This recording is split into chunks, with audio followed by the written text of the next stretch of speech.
CEO et fondatrice de la plateforme Les Gourmets, maman de 2 enfants, mariée. Et Les Gourmets, c'est une plateforme qui commercialise, qui permet aux femmes actives surtout, de commander tout ce qui est produit frais en ligne et de se faire livrer à domicile. Alors, l'idée m'est venue en fait parce que c'était un besoin personnel. Pendant 5 ans, j'ai été employée moi-même. Et très souvent, c'était difficile en fait d'être productive au bureau, d'avoir des horaires qui allaient de 8h à 18h30, voire 19h des fois, et de devoir rentrer, de faire mes courses ou le week-end, que je n'avais aussi que pour me reposer, ou en rentrant à la maison. Et je me suis dit en fait que ce serait intéressant aujourd'hui d'avoir quelqu'un qui pourrait faire ces courses-là à ma place, que je puisse les retrouver à la maison ou qu'on me les livre directement au bureau et que je rentre avec. C'était pour moi un moyen de gagner du temps. Et donc c'est là où j'ai ressenti ce besoin-là. J'ai essayé de voir un peu sur le marché et je n'en ai pas trouvé. Et je me suis dit, écoutez, pourquoi pas ne pas le créer? Carrément confrontée à cette vie de femme active, employée et qui a des horaires à respecter et qui a des résultats à faire au travail, tout en étant maîtresse de maison, parce que mariée et ayant déjà eu ma fille. Et donc, ça a été assez compliqué pour moi d'allier les deux, je l'avoue. Voilà. Je pense qu'être entrepreneur en tant que femme peut être simple, parce que de tout temps, nous avons eu des entrepreneurs, en l'occurrence nos mamans qui vendent du poisson, nos mamans qui font les fatayas, les beignets et qui vendent devant chez elles sont toutes des entrepreneurs. Après, le faire dans le milieu dans lequel je suis, c'est là où ça devient compliqué. Parce que depuis toujours aujourd'hui, quand on parle de boucherie, d'élevage, d'agriculture, c'est à la limite l'apanage des hommes. Et il a été très difficile pour moi, je l'avoue, de trouver ma place dans ce milieu-là. Et j'en ai vécu des anecdotes. Je vous en raconte une. Je suis allée acheter des bœufs chez mes amis Peuls. Heureusement, j'y suis allée avec mon boucher. Et quand je suis arrivée, ils lui ont dit, écoutez, madame là-bas, prenez la chaise et asseyez-vous, laissez-nous discuter entre hommes. Parce que derrière, ils ne savaient pas en fait que c'était moi qui devais acheter. Et que cet homme avec qui j'étais était mon employé. Et qu'au moment de payer, celle qui devait faire sortir l'argent, c'est moi. Donc mieux vaut trouver une entente avec moi plutôt qu'avec l'homme. Parce que la décision finale me revenait. Donc moi, je suis entrée dans ce milieu-là parce que le besoin, comme je vous ai dit tout à l'heure, était là. J'y suis entrée sans les bases nécessaires. Je ne m'y connaissais pas du tout. Et ce que j'ai fait, c'est qu'en ligne, j'ai suivi une formation en découpe française. Voilà, pour connaître un peu les parties du veau sur Internet. J'ai essayé de voir un peu toutes les parties qu'on pouvait faire sortir du poulet, ce qu'on pouvait en faire, les recettes qu'on pouvait proposer aux gens. Parce qu'au début, quand j'ai commencé, les gens m'appelaient pour me demander c'était quoi des pilons de poulet? Ou encore, qu'est-ce que je peux faire avec des ailes de poulet? Et il fallait derrière que moi, je puisse avoir cette astuce-là, de leur dire, voilà, vous pouvez faire ceci, ceci, cela, pour que justement, ça puisse les intéresser. Je suis une passionnée de cuisine. Voilà, je suis une passionnée de cuisine. Et comme je vous ai dit, j'ai suivi ce besoin que j'ai ressenti. J'avoue que j'ai juste suivi le besoin que j'ai ressenti. Il me faut de la viande, il me faut du poulet. Je ne l'ai pas à portée de main. Il faut que je m'arrête en grande surface, il faut que j'aille au marché. Et je me suis lancée dans ça, sans avoir les bases nécessaires, je l'avoue. Quoique, j'en suis devenue une professionnelle maintenant, au bout de 5 ans. J'aime à le dire, j'ai trouvé mon équilibre, vraiment. J'ai eu la chance aujourd'hui d'avoir le soutien de mon mari. Il peut comprendre en fait mes besoins, il peut comprendre mes défis et il m'accompagne. Aujourd'hui, autant le besoin a été un déclic pour moi pour me lancer dans l'entrepreneuriat, autant le besoin d'être là pour mon aîné a aussi été un autre déclic. Je me rappelle, c'est parti d'une poussée dentaire qu'elle faisait et je n'ai pas dormi le soir. Le lendemain, je devais aller au travail avec un pincement au cœur, celui de laisser ma fille de 9 mois derrière. C'était pas évident. Et je me suis dit, aujourd'hui plus que jamais, je ressens ce besoin-là d'être entrepreneur pour répondre à ce besoin qui est là, mais surtout d'être entrepreneur pour derrière pouvoir gérer mon temps. Donc, ce qui est une illusion. Souvent, on a tendance à penser que quand on est entrepreneur, on gère mieux notre temps, qu'on a plus de temps pour sa famille, pour ses loisirs. Ce n'est pas le cas. Tu as plus de responsabilités, tu n'as plus d'horaire. Il m'arrive parfois de veiller juste parce que je dois terminer un document à envoyer jusqu'à 2 h du matin. Il m'arrive le week-end de ne pas être chez moi parce que le secteur dans lequel je suis, c'est un secteur qui bouge beaucoup pendant le week-end.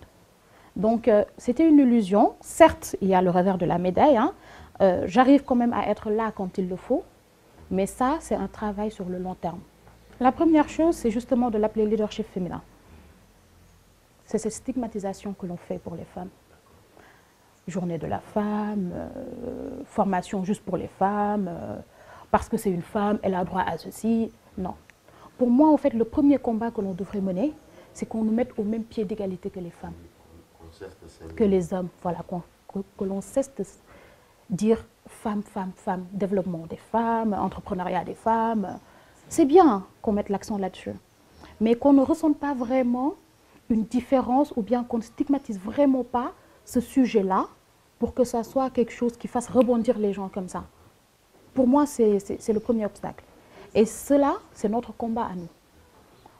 C'est notre combat à nous.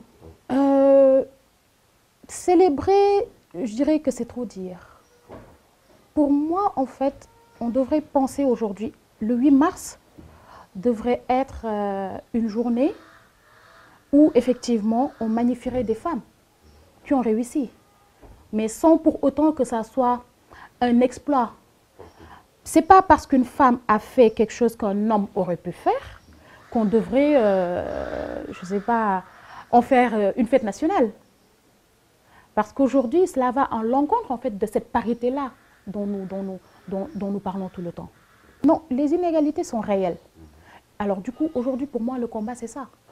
Ce n'est pas faire une fête, faire un déjeuner, ou encore l'année dernière, j'ai été offusquée de voir une grande surface faire une promotion sur des produits ménagers, parce que c'est la journée de la femme. Pour moi, c'est dommage en fait qu'on en soit encore là en 2020, en 2019. C'est une nouvelle décennie qui commence. Pour moi, c'est aussi une nouvelle décennie pour nous et c'est notre décennie, comme je le dis. Pour moi, c'est notre décennie. C'est cette décennie où nous, qui avons la trentaine, avons notre mot à dire.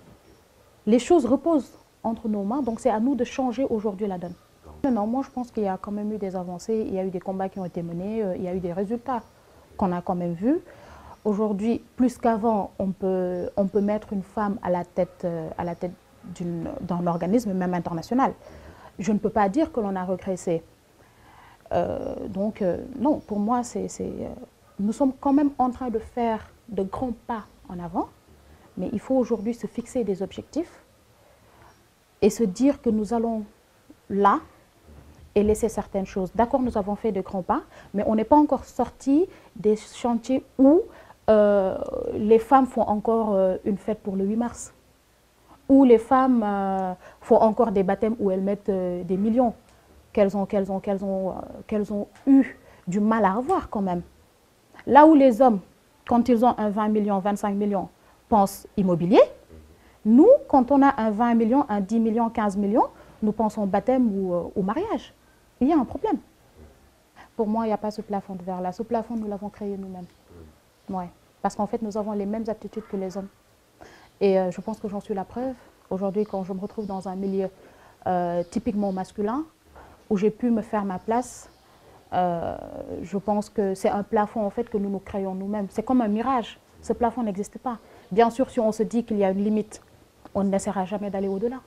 Alors oui, pour l'égalité du genre et de la condition de la femme, là par exemple, je travaille avec ONU Femmes, où nous essayons d'accompagner des jeunes filles à entreprendre, à se rendre compte en fait des capacités qu'elles ont. Il y a le programme d'accompagnement pour des jeunes filles en fait, pour les pousser à rester à l'école, parce qu'il faut savoir que dans le monde rural, très souvent à un certain âge, on fait sortir les femmes de l'école, parce que pour eux, il faut aller se marier. Moi, je travaille beaucoup avec les ruraux sur toute la zone des Niayes, et depuis que je suis là-bas, j'essaie de discuter avec les mamans pour leur faire comprendre en fait que ce qu'elles font, ce n'est pas forcément aussi le destin de leur fille. Être mariée, rester à la maison aider les maris éventuellement au champ, pour moi, ce n'est pas leur destin forcément. Elles ont les aptitudes pour faire des études. Pourquoi pas faire des études justement dans tout ce qui est agroalimentaire, pour venir et essayer de formaliser ce dans quoi leurs parents ont toujours évolué, pour essayer de voir comment faire une étude des sols, comment revoir les semences et développer en fait les entreprises familiales justement. Il faut avoir une éducation, il faut que les femmes puissent se former. L'autonomisation des femmes passe forcément par une formation. Forcément par une formation. C'est important. Aujourd'hui, autant vous voyez des femmes qui depuis 10 ans sont entrepreneurs, autant vous voyez ces mêmes femmes qui ne peuvent pas vous dire voilà ce que moi j'ai réalisé. Parce qu'en fait, elles n'ont pas reçu la formation pour la gestion de leurs revenus, sur comment gérer justement leur entreprise. Et donc pour moi, oui, c'est important. Alors, je suis allée pour une autorisation de fabriquer. Donc je n'ai pas besoin de vous dire que quand on est dans l'agroalimentaire, il y a une autorisation qu'il nous faut. Et j'y suis allée alors que j'étais enceinte de ma deuxième fille. Je pense que j'étais à 7 ou 8 mois. Donc je vous laisse imaginer comment était mon ventre. Alors je suis arrivée à la direction et j'ai rencontré le directeur directement. Quand je suis arrivée, il m'a demandé si je venais pour représenter une institution. Pourquoi je ne laisse pas mon patron venir lui-même? Et je lui ai dit que non, je viens pour moi. L'autorisation que je demande, c'est pour moi. Et il m'a regardé avec un air. Ok, vous là, enceinte jusqu'aux oreilles, vous venez me parler d'une autorisation qui va demander des tests, qui va demander des va-et-vient sans arrêt. Et surtout, vous êtes jeune. J'avais 29 ans. Après, du coup, voilà, ça nous a fait rire tous les deux. Mais c'était agréable. Et j'avoue qu'au début, il y a eu ce blocage-là. Une femme qui est là et qui ose demander une autorisation, surtout dans un secteur, non seulement qui est, entre guillemets, l'apanage des hommes, mais surtout dans un secteur où on ne voit que des étrangers, en fait. Voilà. Tout ce qui est boucherie, découpe et autres, il n'y avait que des étrangers. Ça marche. Et pour les perspectives, écoutez, moi, je reste convaincue, en fait, que les gourmets, c'est une entreprise qui finira forcément par être une référence dans le secteur. Je travaille dans ce sens-là. Et je pense que les aptitudes sont là, les qualifications sont là. Et voilà. Alors, je vous explique. Nous faisons tout ce qui est viande, volaille, poisson et légumes. J'ai commencé par la boucherie et par la volaille. C'est avec le temps que les gens m'ont dit, écoute, tu veux qu'on centralise, voilà, tu veux qu'on centralise nos achats, livre-nous du poisson. Et pourquoi pas des légumes? Et étant né à Moro, qui est une zone rurale, j'ai exploité des terres que nous avons là-bas. Et je me suis dit, pourquoi pas? Et jusqu'à présent, ça me réussit, alhamdoulilah. Comme quoi, je le dis et je le répète, derrière les gourmets, c'est une femme. Il faut que les gens comprennent cela.